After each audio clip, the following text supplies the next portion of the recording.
Ulises Torres, gracias. Bueno, actualmente soy coordinador de Casa de Cultura Efren Hernández y pues también soy escritor. Bueno, pues yo creo que ser escritor implica, por ahí veía que un escritor es aquella persona que sufre la escritura. Y yo creo que ser escritor implica pues tener esta necesidad de, si no todos los días, sí de manera frecuente al menos, pues pararte frente a una hoja de papel y va a ser ahí un montón de cosas que vas fabricando en la cabeza, ¿no? Creo yo que el escritor tiene la necesidad y también la fortuna de que su cabeza siempre es una telaraña, ¿no? Creo que resiente de una manera un poquito más intensa muchas cosas. No sé si, más allá de la cuestión como romántica de esa idea trágica del escritor, no me refiero a eso, sino creo que el escritor a veces recuerda más de lo necesario. Más que una deformación, yo diría que que los sentidos están afinados de una manera un poco diferente al resto de las personas. No sé por qué razón, pero creo que a los escritores nos gusta de alguna manera las deformaciones en todos los sentidos. Primero, la deformación en el lenguaje, porque a fin de cuentas, cuando uno escribe, lo que está haciendo es encontrar, por decirlo, fallas o heridas o zanjas en la escritura, y utiliza ese espacio para crear algo nuevo. Algo que probablemente no tenga ningún sentido, pero a uno le gusta pasar el tiempo en eso.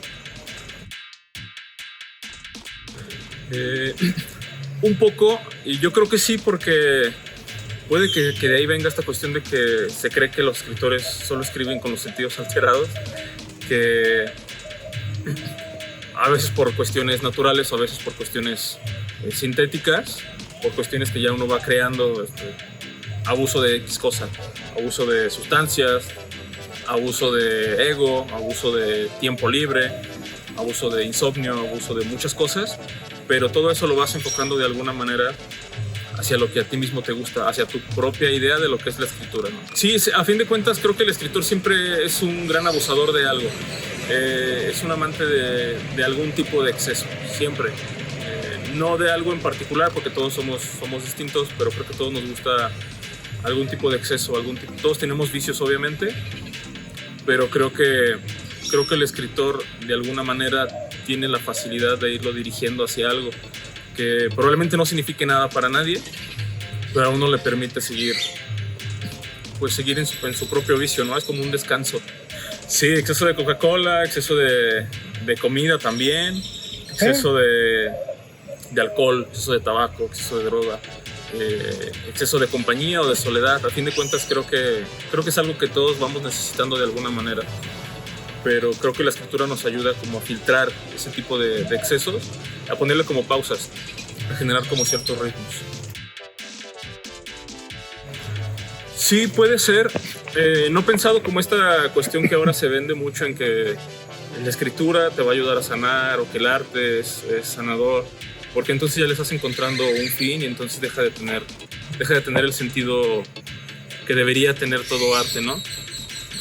Sin una finalidad como moralista o cuestión de educarte por medio del arte. No me refiero a eso, o no hablamos de eso en este momento, pero sin embargo es una virtud que sí tiene el arte. Al momento de escribir, sí abres heridas, sanas otras, pero sobre todo creo que la herida más importante que se abre pues es la del lenguaje mismo, ¿no? Sí, es como una especie como de verte a ti mismo desde otro plano, ¿no? Por así decirlo. Sí, claro, bueno, son dos libros que salieron casi al mismo tiempo. Salió en diciembre del año pasado, La fe de las ballenas, que edita pues, mi querido Adrián Martínez, de Sindicato Sentimental.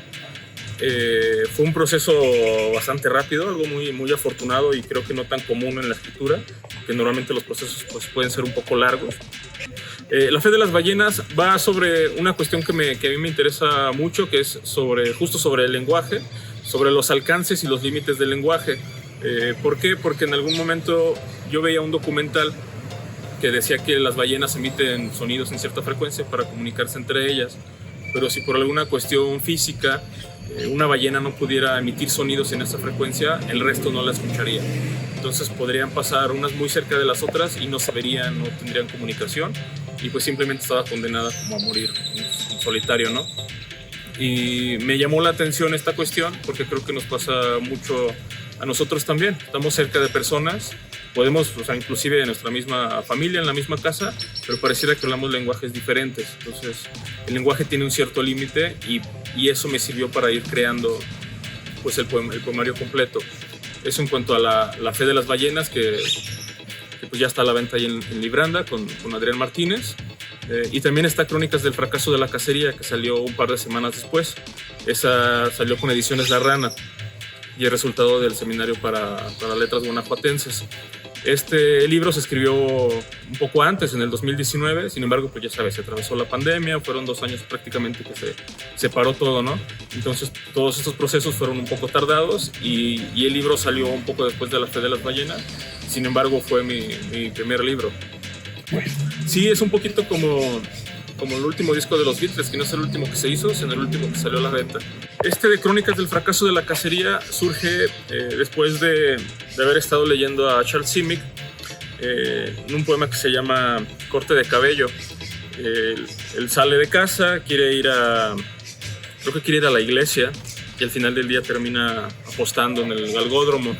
Y entonces eso me dio la idea de ir generando ciertos textos con, ya sabes, uno tiene la idea de que un texto tenga que terminar en algo, que quiera ir hacia alguna dirección. Y conforme lo iba escribiendo, simplemente, digamos que solté las riendas del texto y dejé que terminara en otra cosa diferente, como si yo mismo hubiera ido al galgódromo. Más o menos los textos traen esa construcción.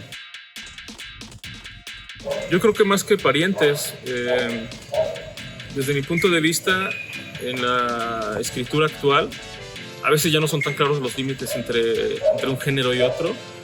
Y creo que, por ejemplo, los géneros le sirven a quien estudia los géneros. Pero al momento de crear, yo creo que si estás pensando en eso, en no salirte de cierta casilla, creo que no es algo tan sano. A mí me gusta más, y de hecho a lo que yo escribo más bien le llamo escritura, más que poemas o más que cuentos, pues simplemente escritura, porque me da un poco más de libertad. Y de hecho lo que más disfruto leer justo son autores que pasan de un género al otro sin mayor problema. Justo en estos días he estado leyendo Raymond Carver, sus poemas sobre todo. Charles Simic trae digamos que el mismo tono, poemas que son extremadamente narrativos, prosa que parece más poesía. Es la escritura que más disfruto y es la escritura que yo quisiera hacer también. Pues más bien soy el responsable de llevar las hojas y el papel, las hojas, la pluma a los compañeros que toman el taller. Más que un profesor, un maestro, yo tengo la idea de que, como decía Borges, no se puede enseñar a escribir, lo que se puede enseñar es la pasión por la escritura. Tenemos un taller de creación literaria en el cual pues todos vamos aprendiendo de todos, ¿no? Como todo taller, se van puliendo los textos entre todos con la opinión de los asistentes, de quienes participan, y entonces pues más o menos así se va generando la dinámica para un poco lo opuesto a la idea que se tiene tradicional de que el maestro habla y opina y dirige. Eso a mí no me gusta y no me funciona tampoco. Prefiero que sea algo de común acuerdo. Es aquí en Casa de la Cultura de Fren Hernández, todos los sábados de 11 a 1. Sí, claro, Casa de la Cultura Fren Hernández se encuentra ubicada en calle Monte de las Cruces 402, esquina con calle Luna, aquí en el fraccionamiento Hidalgo. Muchas gracias por el tiempo y por la invitación. Excelente día.